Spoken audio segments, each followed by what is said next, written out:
MDH biryani મસાલા, પારંપરિક બિરયાનીનો અસલી સ્વાદ। असली मसाले सच सच MDH તમામ જગ્યાઓ પર અત્યારે મતગણતરી ચાલી રહી છે। કેટલાય રાઉન્ડ્સની ગણતરી હાલ હજુ પણ બાકી છે। અત્યારે સૌથી મોટા સમાચાર જે સામે આવી રહ્યા છે, BMCમાં ભાજપ અને શિંદે જૂથ 73 બેઠકો પર આગળ ચાલી રહી છે અને સાથે જ ઠાકરે જૂથ 57 બેઠકો પર આગળ ચાલી રહી છે। આપને જણાવી દઈએ કે કેટલી એવી બેઠકો પર છે જ્યાં મહાયુતિ અત્યારે આગળ ચાલી રહી છે। BMCમાં ભાજપ અને શિંદે જૂથ 73 બેઠકો પર આગળ ચાલી રહી છે। અમારા સંવાદદાતા સચિન પાટીલ અત્યારે મુંબઈમાં હાજર છે। મુંબઈમાં સચિન અત્યારે જે ટ્રેન્ડ ચાલી રહ્યો છે, શું લાગી રહ્યું છે? એક્ઝિટ પોલ જે છે તે સાચો થતો દેખાઈ રહ્યો છે અહીં?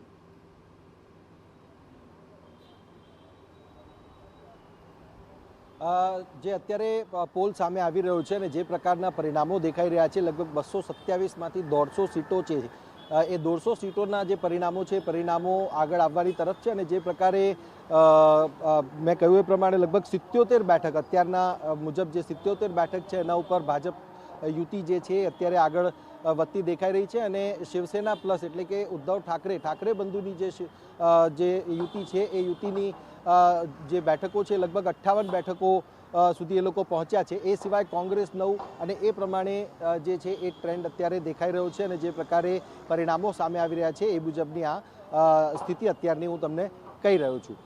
વાત અહીંયા એ છે કે ફરક અત્યારે જે છે એ બહુ વધારે નથી, લગભગ 20થી 27 કે 30 સુધીની બેઠકોનો ફરક અત્યારે દેખાઈ રહ્યો છે। પરંતુ આ પરિણામો હજુ આવવાના બાકી છે। ઘણી બધી બેઠકોના હજુ મતદાન થવાનું બાકી છે, માફ કરજો, મતગણતરી થવાની બાકી છે। એ મતગણતરી જ્યારે થશે ત્યાર પછીના જે પરિણામો હશે, પરિણામો વધુ સ્પષ્ટતાથી સામે આવશે। હજુ 1 કલાક થયો છે અને 1 કલાકના સમયગાળામાં આ સ્થિતિ સામે આવી રહી છે। પરંતુ જે પ્રકારના પરિણામો છે, પરિણામો સ્વાભાવિક રીતે ચોંકાવનારા હશે એવું આપણે માની શકાય। કારણ કે એક્ઝિટ પોલ્સ જે છે, એક્ઝિટ પોલ્સ મહાયુતિને સંપૂર્ણ જે છે એ બહુમતી આપી રહ્યા છે, એ પ્રકારની સ્થિતિ એમના તરફથી કહેવામાં આવી રહી છે। ને બધા જ પ્રકારના જે એક્ઝિટ પોલ્સ છે અલગ અલગ, એ બધા જ જે છે એ ભાજપ યુતિ એટલે કે ભાજપ અને શિવસેનાની જે મહાયુતિ છે એને બહુમતી આપતા દેખાઈ રહ્યા છે।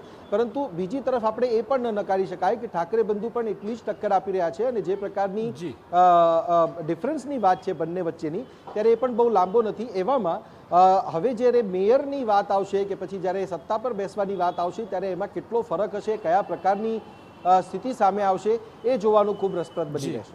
જી બિલકુલ સચિન, આભાર સમગ્ર માહિતી બદલ। MDH કિચન કિંગ મસાલા રસોડામાં હોય તો આપણે કંઈ પણ બનાવી શકીએ છીએ। રીંગણાનો ઓળો, બટેટા ફુલાવર, ભીંડી મસાલા અને બીજું ઘણું બધું। MDH